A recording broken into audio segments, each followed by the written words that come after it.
Hello, how is it going, ladies and gents? Got your match today against HyunAlogy, I think is how you say it. HyunAlogy? H-Y-U-N... It'll be in the title anyway, but... yeah, it was a pretty cool match.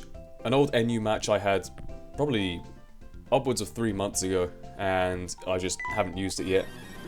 But we got offensive Pawniard, we got Choice Scarf Swanner, we got Cherim Troll thing, Magcargo and Tentacles the defensive core, and Girafarig.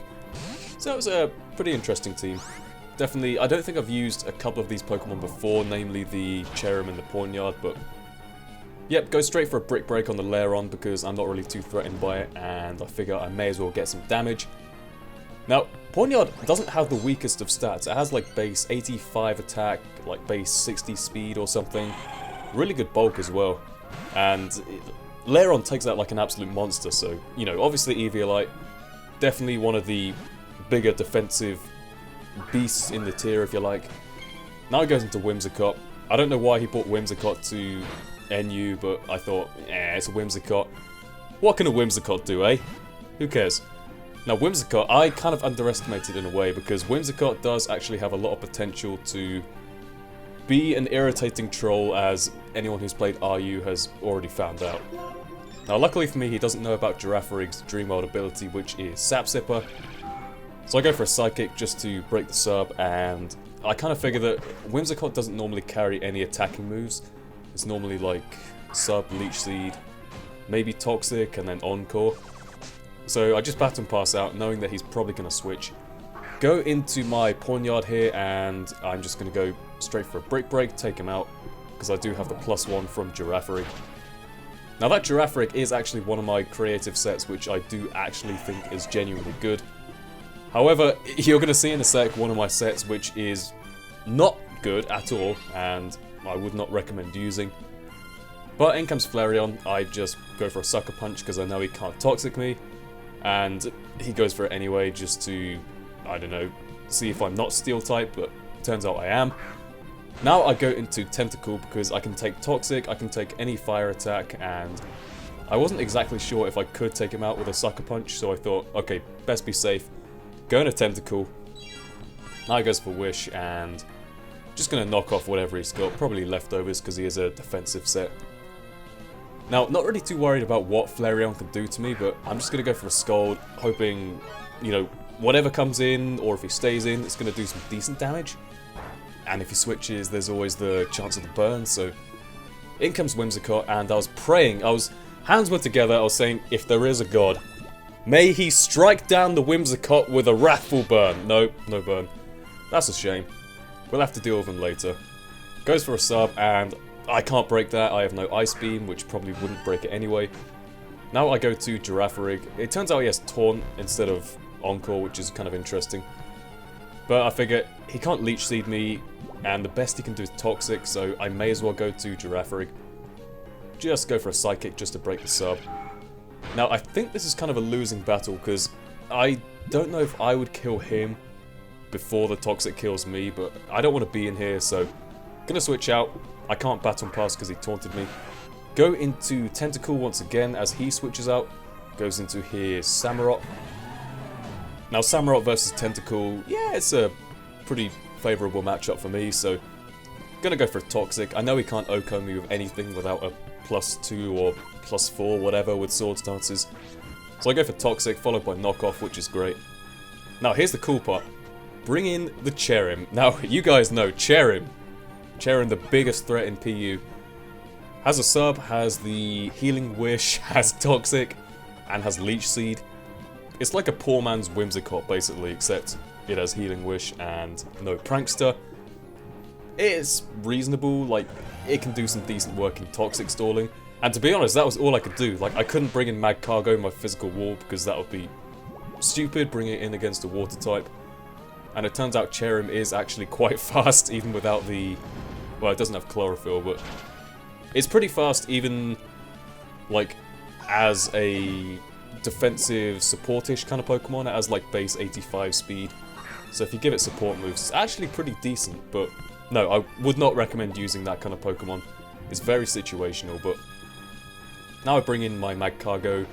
I know he can't really do too much to me apart from Toxic, so I'm just going to go for my rocks. Now, unfortunately, the problem is my cargo can't really do much to Flareon in return, so I think I kind of take the chance here that he's going to go into his Golurk. I don't know if that was like a random, oh, let's just press anything, see what happens kind of prediction, or if I actually predicted that because it was too long ago, but I mean, I guess he would go into Golurk because, you know, he can easily kill me with an Earthquake, and, you know, Flareon can't really do much to me anyway, so I guess that made sense, but now he just goes into Whimsicott. I'm looking at Whimsicott, trying to think what it actually is. I get that it's like a big cotton wool thing on its back, but what's the front all about?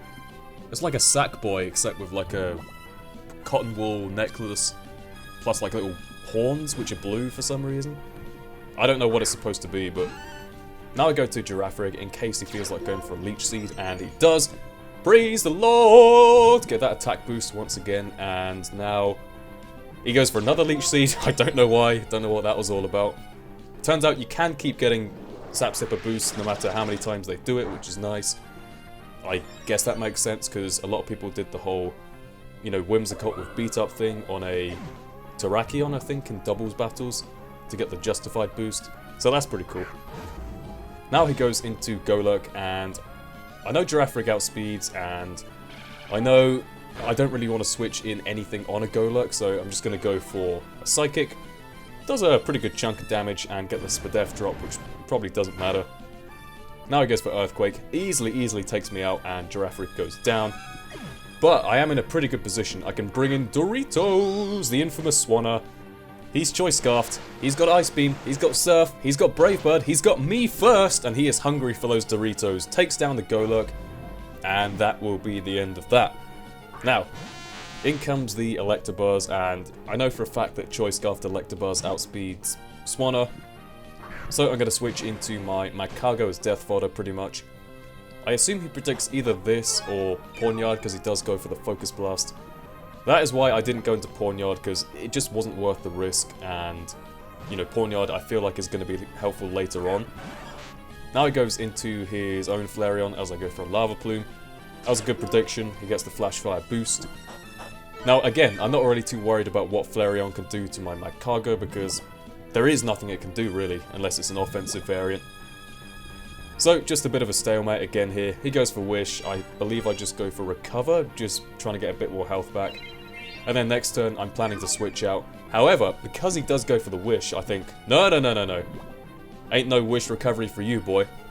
Goes out into his Electabuzz next turn, I believe, and I'm just going to go for a Lava Plume, just to hopefully get the burn. I mean, I'm not expecting it to do any decent damage, but the burn would be nice to wear it down. So in it comes. Do get the burn, thank God. I guess that makes sense, sort of. You try it enough times, eventually it's going to happen. Now, got the burn there, and again, I don't really care too much about losing my Magcargo, so I am just going to stay in here, take a T-Bolt, and probably die. But he actually goes for Volt Switch, which is nice. So I get to live for one turn longer. However, you probably already saw this coming, but Volt switches out, goes into Flareon, and gets the Flash Fire boost, and I died to Poison anyway, but it's fine. Stealth Rock damage, that's, you know, that kind of makes up for it. So, yeah, gets the Flash Fire boost, and, you know, I kind of like this defensive core. The only real problem is it really can't take ground attacks, so something like Golurk or, I don't know, Marowak can easily tear a hole through this team, but yeah, it's got some decent offensive support with Swanna, and this is why I kept Swanna alive, by the way, in case Flareon did any kind of recovery with shenanigans kind of stuff. Now in comes Electabuzz. I'm definitely not taking the chance and switching into my Pawniard. I mean, I guess he had to go for T-Bolt anyway, because I think it's his last Pokemon. But Swanna goes down. Now I can bring in the legendary, the beastly Pawniard. He's named after the worst piece in chess. Actually, well, okay, if there's any chess champions out there who know more about chess than I do, which is probably everyone watching, do you know if the pawn is considered the worst piece in the game? Because I think it can go into, like, if you get it to the end of the board, it can become a queen or something, but I haven't played chess in years, I really don't know, but yeah, the point is, Pawniard proves himself to be a decent adversary to the other team, and that will be the end of that. So, really good game, HyunAlogy. Don't know if you're watching this or if even that's your name. Maybe I just made it up, but hope you guys enjoyed the match, and with that being said, I'll see you all next time. Goodbye.